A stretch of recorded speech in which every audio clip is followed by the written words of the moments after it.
Muy bien, seguimos compartiendo más información y ahora con un invitado. Estamos con un concejal mandato cumplido, docente universitario, hombre que también hemos hablado en alguna oportunidad, que a lo lejos suele seguir también la política local. Lo vamos saludando. Javier Echar, ¿cómo le va? Muy buenas noches, gracias por acompañarnos. No, gracias a ustedes por la invitación. Por estos días el país está conmovido por esto que se está viviendo, ¿no? Con el suicidio, homicidio, suicidio inducido, aún no se ha podido develar en forma final. ¿Cómo lo ve usted? En principio, digamos, agradezco la invitación, pero realmente es un tema complejo. Primero por la dinámica día a día que va evolucionando, entonces traes informaciones nuevas en cada momento. Y después por la complejidad, porque no es un tema solamente que tenga una arista vinculada con el gobierno nacional, digamos. Estamos hablando de que esto se enmarca en una situación donde está involucrado también el terrorismo en el plano internacional y, entre otras cosas, esto ya tiene 21 años de un seguimiento de una causa que ha sido muy trágica para la Argentina, donde seguramente en la misma causa se han agregado una gran cantidad de informaciones, pistas que van para un lado, pistas van para el otro. Por lo tanto, hay una complejidad que es muy difícil tratar de entender exactamente qué es lo que está pasando, sobre todo cuando uno vive acá, tiene una información siempre bastante recortada, vinculado con lo que dicen los medios de comunicación.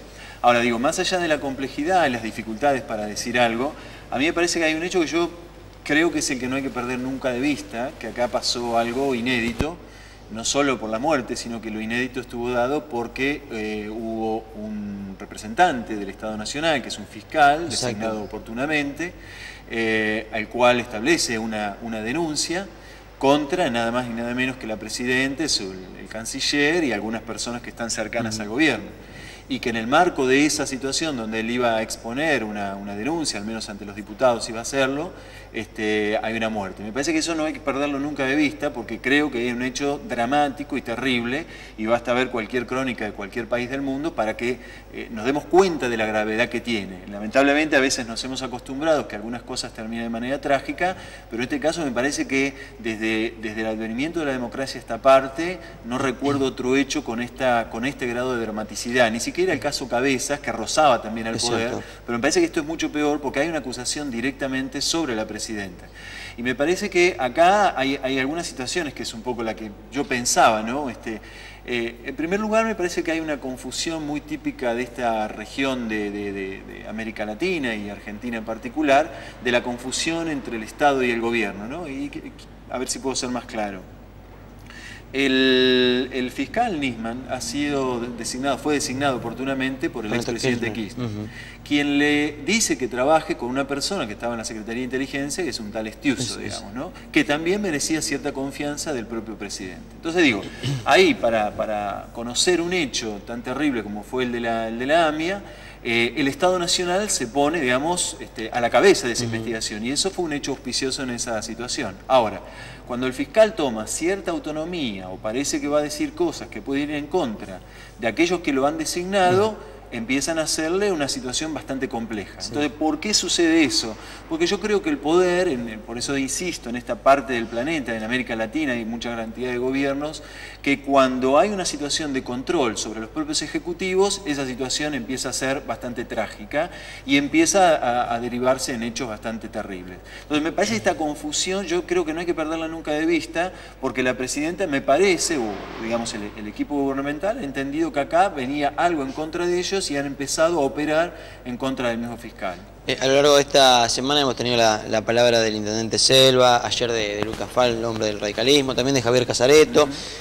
A todos les hemos preguntado si esto puede impactar sobre la democracia, ¿le hace mal a la democracia? Bueno, absolutamente, por eso digo, esta primer confusión entre Estado y Gobierno me parece que es un error, porque lo que vos tenés que hacer es alentar las instituciones del Estado, es decir, el Estado es lo permanente, los gobiernos son los que cambian. Entonces, el Estado tiene que tener un andamiaje institucional para que, si hay una situación de anormalidad, haya los mecanismos necesarios para que opere automáticamente y que nadie pueda restringir esa situación. Y a mí me parece que esto ha sido terrible y esto ha empezado a teñir de sospecha todo lo que va a pasar de acá en adelante. La segunda situación que yo creo que no lo he visto en todos advertir esto con mucha fuerza, sí lo vi en los sectores del Partido Obrero, y me parece que es una buena advertencia, o Bonazo también hizo esta advertencia, tiene que ver con la Secretaría de Inteligencia, la antigua CIDE, digamos, porque allí estamos hablando de un poder que está por encima, o al menos es un poder paralelo al Estado. Y eso no me parece que sea menor. Incluso la presidenta, al sacarlo oportunamente a una serie de personas que estaban cercanas a la Secretaría de Inteligencia, ha empezado a generar un revuelo en el interior, y hay una sospecha que también puede haber mecanismos interiores del propio Estado que están operando contra el propio gobierno. Entonces digo, una democracia, si no tiene capacidad de controlar los propios mecanismos de su propio Estado, está en problema. Y ahí hay una opacidad, es un mecanismo opaco. No sabemos lo que pasa, no hay ningún tipo de control. Mira, estaba leyendo, justo salió un informe muy interesante de una asociación sobre los derechos civiles, un informe de este año, de enero del 2015. Sí, del 2015. Donde hace referencia a quién es el mecanismo que tiene que controlar esta Secretaría de Inteligencia, que es una comisión bicameral, que desde el año 2004 en adelante solamente ha hecho 19 dictámenes, es decir, durante todo este tiempo no se ha expedido. A su vez, esta bicameral está controlada por el propio Ejecutivo, es decir, quien tiene que investigar a la Secretaría de Inteligencia está en manos de alguien que pertenece al propio Ejecutivo. Y cuando esa comisión estuvo en manos de otros funcionarios, como cuando fue la Alianza, también, digamos, hubo ahí como una especie de connivencia entre ellos, donde no se llamaba a los funcionarios de la Secretaría de Inteligencia. Entonces, me parece que ahí hay un poder que es absolutamente peligroso, porque se ha autonomizado, es decir, se ha separado del propio Estado, aunque responde al Estado. Y creo yo que el gobierno nacional está sospechando que algo de eso está ocurriendo. Entonces, cuando esto ocurre, cuando hay una confusión entre Estado y gobierno, cuando hay un organismo del Estado que es incontrolable, digamos, o al menos vos tenés sospecha, o ahora está en manos de Milani, me parece que la democracia corre peligro. Y esto se ve con mucha claridad por el descreimiento que tiene la población sobre lo que va a acontecer en este momento. Pase lo que pase, sea un asesinato, sea un suicidio inducido, sea lo que sea, ya la población ha tomado un veredicto. Y esto es la consecuencia de que las propias instituciones de la democracia no están funcionando bien. O sea, hay un resentimiento muy grande sobre esto. ¿Hay algo en esto de responsabilidad de nosotros, de los ciudadanos? Digo, a mí me vienen los casos de la figura de Elisa Carrió, de Julio Bárbaro, de Jorge Asís, que en algún momento han hablado de las mafias que están atrás de los poderes, y nosotros como ciudadanos quizás no hemos entendido esos mensajes. Está bien la pregunta. La verdad que yo ahí tengo, no tengo contradicciones, pero tengo, digamos, tengo posturas que han sido diferentes. Durante mucho tiempo he pensado que la responsabilidad son de aquellos que tienen más poder. Y sigo pensando lo mismo. Es decir, los ejecutivos son los que manejan el volumen de información, volumen de dinero, tienen capacidad de tener más poder que el ciudadano común. Y por lo tanto hay una responsabilidad que es ineludible, y yo creo que hay que calar muy fuerte sobre eso. Y por eso para mí lo que está sucediendo en el caso Nisman no tiene que cesar en esto, si fue o no fue esta situación. Creo que esa denuncia tiene que seguir pie, porque en definitiva hay una investigación que tiene una gran cantidad de años. Ahora, a partir de allí yo creo que también la ciudadanía, en la cual obviamente uno se puede incluir, ha estado bastante adormecida sobre ciertas señales que se van diciendo, ¿no? Y después, cuando pasan determinado tipo de situaciones, a veces nos alarmamos, y a veces cuando dispara la piña la tirás en cualquier dirección. Así que me parece que también nosotros tenemos alguna responsabilidad de estar atento, al menos de escuchar a algunos, de ver qué es lo que dicen, lo que están diciendo. A mí me parece muy interesante en estos días qué es lo que están diciendo aquellos que se postulan como candidatos a presidente. Y yo digo, acá hay un silencio absolutamente muy grande de lo que es el Frente para la Victoria, de todos sus candidatos. Salvo Scioli, que a los Scioli salió a decir, en modo de ver nada, pero al menos dio una opinión. Dio una opinión, y al menos estuvo cercano a la familia, que es lo mínimo que se tiene que hacer.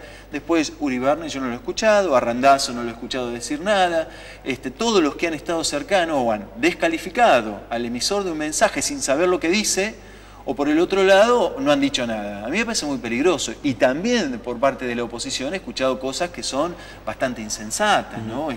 Se me fue el nombre en este momento porque no lo había notado, pero el candidato, o uno de los candidatos a gobernador por parte de Massa, Justo, ¿sí? También salió a decir que tiene que renunciar, digamos, el canciller. Me parece que esos son más que todo, más bien para salir en los medios que una cosa seria. Yo creo que lo que hay que hacer es fortalecer, darle curso a la investigación y que la investigación sea la que arroje algún tipo de resultado. Y la población tiene que estar atento a este tipo de cosas, ¿no? A mí me parece que si nosotros nos descuidamos y bajamos la guardia, es probable que estas cosas puedan llegar a ocurrir, ¿no? La última con respecto a este tema. ¿Esto puede marcar un antes, un antes y un después? ¿O todo pasa?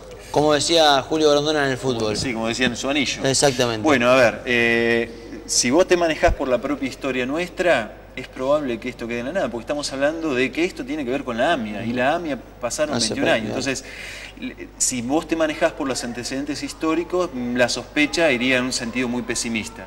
Ahora, lo que sí, esto ha cambiado un poco lo que va a ser el escenario de este año electoral. Sí, el ánimo de la gente es diferente. Es diferente, yo creo que en este momento, digamos, hay una sospecha muy fuerte sobre el Ejecutivo, sobre el gobierno concretamente, y eso me parece que va a resentir aún más la relación que estaba quedando entre la población y el Ejecutivo.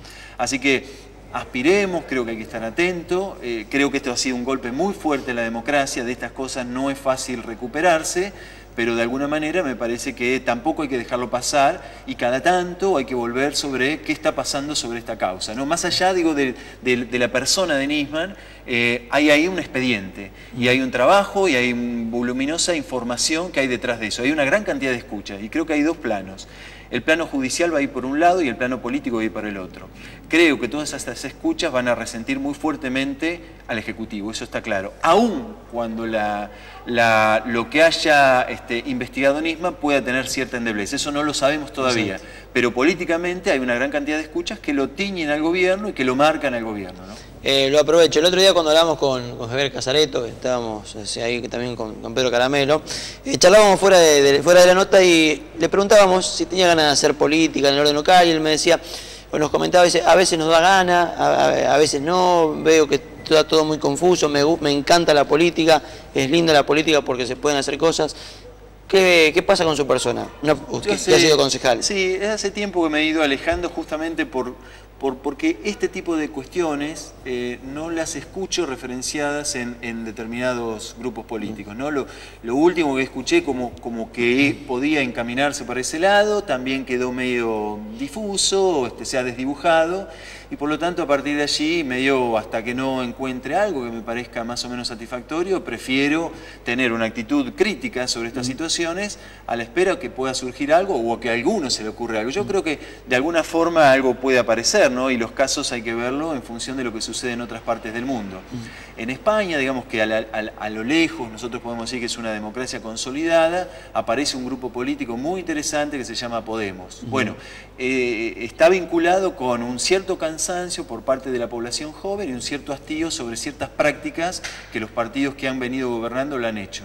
Yo creo que este tipo de cuestiones como la que ha pasado en este caso en la Argentina también demuestra que hay ciertas cuestiones que no han sido tratadas por los partidos que han estado en el poder o que han sido aspirantes a estar en el poder. Y eso es lo que me ha llevado a cierta desilusión. Quizá uno pueda encontrar esto, quizá pueda ser partícipe de esa situación. Eso no lo sabemos. Por lo pronto, yo sí, estoy fuertemente atento a lo que pasa en el país, más que en lo que pasa en Mercedes, en el país. Y obviamente si hay alguna circunstancia, no es algo que yo reniegue, me parece siempre muy interesante y sigo pensando que es el único vehículo para cambiar las cosas en la propia democracia, ¿no? Javier, muchas gracias por haber estado con nosotros. Realmente siempre es bueno tener este tipo de opiniones de diferentes sectores. Usted es una persona que, bueno, docente universitario, tiene conocimiento, tiene contacto con la gente, ha estado en la política, así que muchas gracias verdaderamente. Bueno, agradezco a vos la invitación y saludos a la audiencia. Hacemos una pausa, ya venimos con más información, espérenos.